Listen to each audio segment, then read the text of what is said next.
Has anyone noticed how Avengers Infinity War and Endgame and seasons 7 and 8 of Game of Thrones are kind of similar? Not just in the obvious stuff, like how they're like the biggest pop culture events in their respective mediums, but for a whole bunch of reasons actually. Um, Interestingly, the MCU is the kind of the closest movie series to being like a TV show, and Game of Thrones is the TV series that is the closest to a movie series, especially in these two seasons. And I'm comparing to the MCU, where the production took a lot longer, the episodes were a lot longer, there were less of them.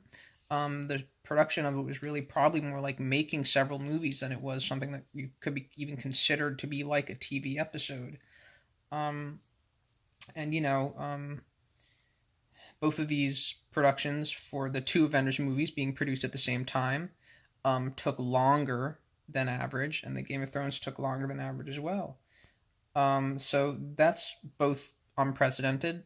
They're probably both unprecedented in their budget, especially if you consider Game of Thrones, the Avengers two Avengers movie production as one thing. Infinity War cost 200 million. This one probably cost 300 million too. That's a whole lot of money. Um, in Game of Thrones' case, obviously it's 100%. I don't know if we have the exact figures, but definitely the highest budget of any TV show, any individual TV episode, any metric that you could care to throw out.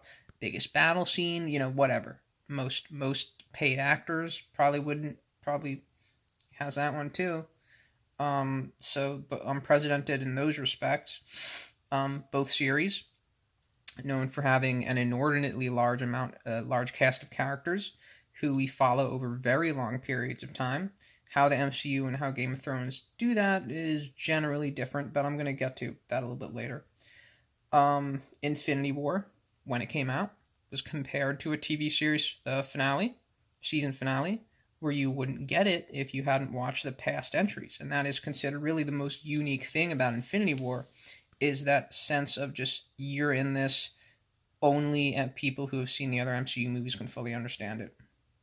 Um, Now down to the actual content of these two things. In Infinity War and in season 7 of Game of Thrones, there's a lot of character meetings and character reunions of characters who haven't seen each other in a long time. So new characters meeting and reunions. There's a lot of those in both of them. Though Game of Thrones tends to have those throughout the entire show. And the story of that entry being Infinity War in season 7 is mostly about these characters coming together. There's a lot of being brought together, a lot of preparation for what's to come. And then in Endgame in season 8, though we kind of have to ignore the snap, kind of talking about this kind of complicate things for my comparison here. But in Endgame in season 8, everyone is kind of already together, especially now after the season 8 premiere of Game of Thrones. Everyone's really together now. And these entries will presumably almost be fully focused on that final fight against the evil bad people. So the most interesting thing about comparing them plot-wise is how both things have kind of come to meet each other in the middle in some ways. Like I said before, Game of Thrones normally very different than the MCU in just how it does everything.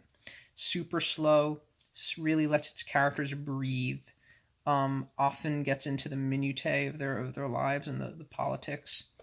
While the MCU, their big blockbuster movie franchise, they can't spare any time for anything. All the dialogue has to be snappy. Everything's pretty lighthearted. The hallmarks of the MCU. And then, interestingly, in season 7 of Game of Thrones, what does Game of Thrones start doing? They have to push the scale way down. It's like the scale, the time scale is much tighter.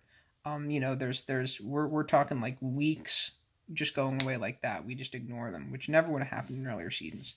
And then the dialogue becomes snappier, becomes more clever, becomes funnier, which is there en masse in this season 8 premiere tonight. That is so there. It's like every scene serves its purpose. doesn't overstay its welcome. If you compare the season 8 premiere to other episodes of like how many scenes there are of two or three characters talking, and then how long those scenes are, there's probably a massive difference in how long the scenes are and the amount of lines they have and then the type of lines they have, which are now like to the point, often these kind of witty exchanges, which Game of Thrones didn't really have as much before, though it did have them.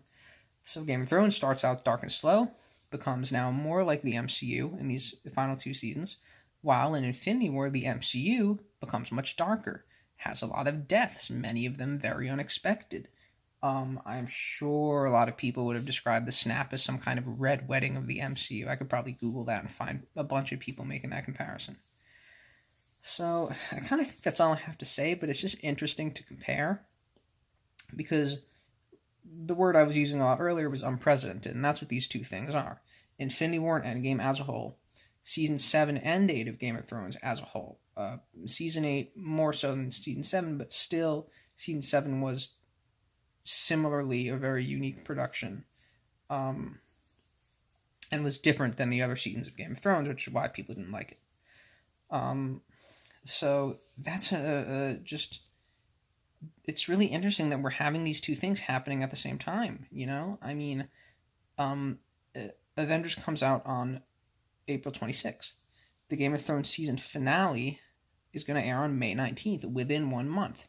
The episode of Game of Thrones that is going to air on the 28th, 2 days after Endgame, is going to be the longest episode in the entire series, including the ones after. It's going to be longer than the other ones in Season 8.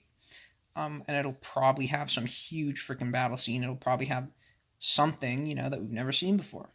So that month is going to be the biggest month in pop culture history since the year 2000, I would think. I don't really think there's any bones about that since before that.